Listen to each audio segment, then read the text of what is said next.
अस्सलामुअलैकुम, ईद मुबारक मेरी पूरी यूट्यूब फैमिली को। जितने लोगों ने चैनल को सब्सक्राइब किया हुआ है, जितने लोग मेरी वीडियोस को देखते हैं, कमेंट्स करते हैं, बहुत अच्छा लगता है। आप सब लोगों को बहुत बहुत ईद मुबारक।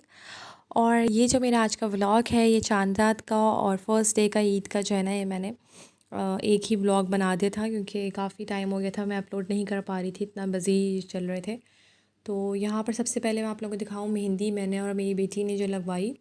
बहुत ही सिंपल सी मैंने ये लगवाई थी। कोई ऐसे डिज़ाइन भरवा के नहीं लगवाना चाह रही थी मैं। और ना चांद रात पे हुआ ये कि हम लोग चले गए थे रोज़े से पहले, यानी हम समझना आप ज़ोहर की जो हमने जुम्मे की नमाज़ पढ़ी थी उसके बाद से हम लोग निकल गए थे। लेकिन इतना रश था, इतना ज़्यादा टाइम लग रहा था कि बस हम जब वापस आए ना, तो आप समझिए हमारे पास से 15 मिनट्स से। और शुक्र मैंने किया कि मेरे पास ये तरबूज जो है ना फ्रेश में रखा हुआ था। तो मैंने अपने हस्बैंड से कहा कि अभी तो मेहंदी गीली है, आप प्लीज़ किसी भी तरीके से ना, बेटे से और हस्बैंड से मैंने कहा कि आप लोग जो है ना वो काट लें ये। और बस हमारी यही इफ़्तारी थी, बड़ी ही भगदड़ में भागम दौड़ी में हमने की थी।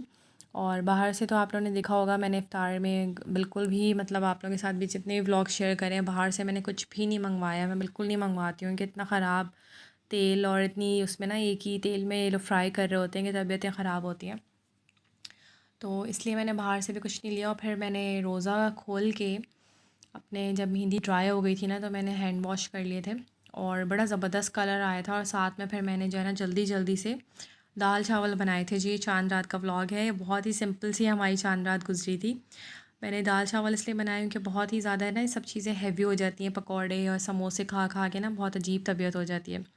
तो मेरे हस्बैंड ने भी, बच्चों ने भी कहा कि मामा कुछ बिल्कुल लाइट सा आप बना दें। तो मैंने फिर सोचा दाल चावल से अच्छा ऑप्शन कोई नहीं हो सकता। मैंने वो बनाया। उसके बाद फिर कुछ काम थे, वो सारे मैंने जल्दी जल्दी निपटाए। कपड़े इस्त्री करने थे सुबह के लिए और घर की सफाइयाँ करनी थी। अच्छा, हेल्पर्स जो हैं वो वैसे भी छुट्टी कर लेती हैं, लेकिन मेरा जो है कुछ ऐसी ज़बरदस्त किस्म का एक बोनस मिल गया ईद पे कि मेरी जो हेल्पर थी वो चली ही गई जी। काम ही उनका जो है ना ख़त्म हो गया। वो किस लिए हुआ वो भी मैं आप लोगों के साथ शेयर करूँगी इंशाल्लाह आगे। कुछ एक दो व्लॉग्स में मैं बताऊँगी कि क्या हुआ क्या नहीं हुआ। तो वो मेरे पास थी नहीं लास्ट 3 रोज़ों से जो है ना।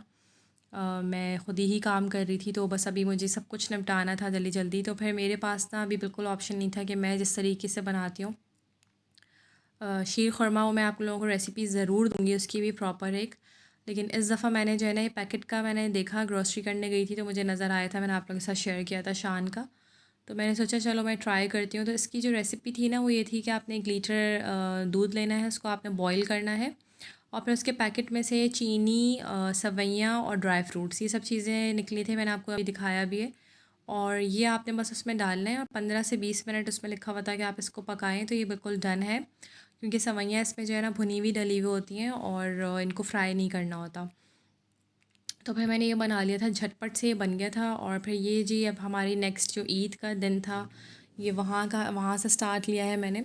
अच्छा, सुबह में मेरी बिल्कुल आँख नहीं खुली, जो सही बात है। मैं मेरे हस्बैंड जब जाते हैं, बेटा जाता है नमाज़ पढ़ने, तो मैं उठती हूँ उसी वक्त। फिर जो है ना ये लोग शीर खुरमा खाते हैं और बड़ा अच्छा एक वो लगता है सुबह में। वो मैं रिकॉर्ड भी नहीं कर सकी क्योंकि मैं तो सो रही थी, बहुत देर हो गई थी मुझे रात में सोने में ना, तो मुझे भी नहीं उठाया मेरे हस्बैंड ने। अच्छा, उसके बाद फिर हम लोग उठे, नाश्ता किया हमने और ये टाइम था तकरीबन 12 बजे का। तो बस जो चीज़ें भी थीं घर में वो सब बच्चे जो है शौक़ से खाते हैं, केक और ये मिठाई वगैरह ये लोग ले आए थे रात में जाके। तो बस ये हमने सिंपल सा अपना नाश्ता किया, बहुत ही ज़्यादा अच्छा लग रहा था। और एक अजीब सा ना एक दिल में एक वो होता है ना कि जैसे मैंने आपसे पहले भी कहा था कि रमज़ान आते हैं तो लगता है जैसे आपके घर में कोई मेहमान आ रहे हैं ना, और जब वो चले जाते हैं तो इतना सन्नाटा और एक अजीब सा कुछ फ़ील होता है ना। एक ईद की खुशी भी होती है और साथ में एक रमज़ान का भी एक जो है ना वो होता है कि एक बरकत वाला महीना और इतना अच्छा जो है ना बस एकदम से चला जाता है, तो बस अजीब सा लगता है। तो बस जी फिर रात में डिनर था हमारा। हम लोग जो है वो अम्मी, मेरी बड़ी बहन जो है वो, हम तीनों फिर यही करते हैं कि हम लोग ईद पे इस तरह से डिनर पे जो है ना बाहर हम लोग प्लान कर लेते हैं कि बाहर हम लोग अच्छा सा डिनर करते हैं जाके। मसला ये होता है कि घर में जो है वो कभी गैस नहीं है, तो कभी लाइट नहीं है, कभी कुछ नहीं है। तो हम लोग फ़र्स्ट डे तो इसी तरह से ना लास्ट 2 ईयर से हम लोग यही कर रहे हैं। फ़र्स्ट डे तो हम लोग चले जाते हैं बाहर ही। तो हम लोग गए थे जी गालिब रेस्टोरेंट में और ये बहुत ही ज़्यादा मज़ेदार, एक तो इसका एम्बियंस बहुत अच्छा है, बड़ा ही ज़बरदस्त इसका जो है ना वो टेस्ट है। और यहाँ पे आपको वैरायटी इतनी ज़्यादा मिलेगी ना कि आप जो भी खाना चाह रहे होंगे तो मतलब सारी फैमिली की अलग अलग सी डिमांड्स होती है ना कि हमने ये खाना है वो खाना है, हर तरह मतलब स्टेक्स भी हैं, कढ़ाई, हांडी, बारबेक्यू और बर्गर्स, पिज़्ज़ा, इस तरह सब चीज़ें आपको ना यहाँ पर मिल जाती हैं। तो ये हैबिट जो है वहाँ पर है, ये शायरा फैसला। बस ये रूफ़ टॉप पे था, बहुत ही ज़बरदस्त हवा चल रही थी, इतना ज़बरदस्त मौसम था ना, वरना तो इतनी गर्मी लग रही थी घर में। लेकिन इतना अच्छा इन्वायरमेंट था यहाँ पर, और ये बस हम लोग थोड़ा सा एक्सप्लोर कर रहे थे सब जगह को। और पहले भी हम लोग जा चुके हैं, लेकिन हमें ऊपर वाले पोर्शन में हम लोग जो रूफ़ टॉप है वहाँ पे हम लोग फ़र्स्ट टाइम गए थे और बहुत अच्छा एक्सपीरियंस रहा था।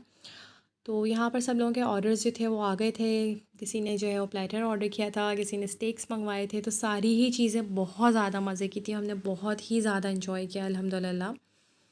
और यहाँ से मैं आप लोगों को दिखा रही थी कि आप लोग ये देखें कितना ज़बरदस्त व्यू आ रहा था यहाँ का। तो इनके 3 जो है ना, आप समझ लेंगे फ्लोर्स में इस तरह से बने हुए हैं कि रूफ़ टॉप पे हम लोग थे और फिर नीचे वाले फ्लोर पे थे। उसके बाद जो है वो एयर कंडीशन भी इनका एक है पूरा पैक्ड, वो तो बिल्कुल बुक्ड था। बुकिंग उसके लिए इन्होंने कहा कि आप 1 हफ़्ता पहले से करवाते तो फिर हो जाती। तो बस यहाँ पर सब अपनी जो है ना बड़ी मज़ेदार बातें चल रही थी, तफरीयाँ चल रही थी, और सबके जो है वो ऑर्डर्स भी आना शुरू हो गए थे एक एक करके। तो यहाँ पर सब ने अपना खाना एंजॉय करा ईद, और उसके बाद फिर जो सबसे ज़्यादा मज़ा होता है ना इस ईद पे, वो होता है जी ईदी का। अच्छा, ड्रेस मैं आप लोगों को दिखाऊंगी, मैंने जो व्लॉग है ना वो अब एडिट किया है मैंने, तो ईद के बाद ही इंशाल्लाह ताला आप लोगों के साथ शेयर करूँगी सारा जो मैंने ड्रेसेस का आप लोगों को बताया था। तो यहाँ पर फिर अम्मी जो है वो सबसे पहले ईदी देने बैठ गई थी, तो सब बच्चे लाइन लगा के जो है ना वो आ गए थे। सबसे ज़्यादा मज़ा इस ईद पे होता ही यही है ना, बच्चे बहुत ज़्यादा इंजॉय करते हैं इस वजह से, और हमें भी बहुत ही अच्छा लगता है। हम लोगों का तो अब ये है कि ज़ाहिर है ईदियाँ देनी ही होती हैं हस्बैंड्स ने, और मुझे बस यही है कि बड़े ही जो हैं वो ईदी देते हैं, तो बहुत अच्छा लगता है। और यहाँ पर बच्चे आ गए थे, बस ये आप लोगों के लिए मैं छोटा सा क्लिप रिकॉर्ड किया था। अच्छा, इस दफ़ा मेरी बहन ने भी दी थी, वो भी जॉब करती है स्कूल में, तो उसने कहा था मैं भी बच्चों को ईदी दूँगी, तो ये अब ये जो है ना छोटी वाली जो बहन है ये दे रही थी ईदी बच्चों को तो बस यहाँ पर सब अपनी अपनी जो है ना उसमें लगे हुए थे कि बस जल्दी जल्दी से ईदी ले आओ बैठे। चलिए, मैं उम्मीद करती हूँ आप लोग को व्लॉग अच्छा लगा होगा। अगर आपको अच्छा लगा है तो मुझे कमेंट्स में ज़रूर बताइएगा। चैनल को प्लीज़ मेरे सब्सक्राइब कर लीजिएगा।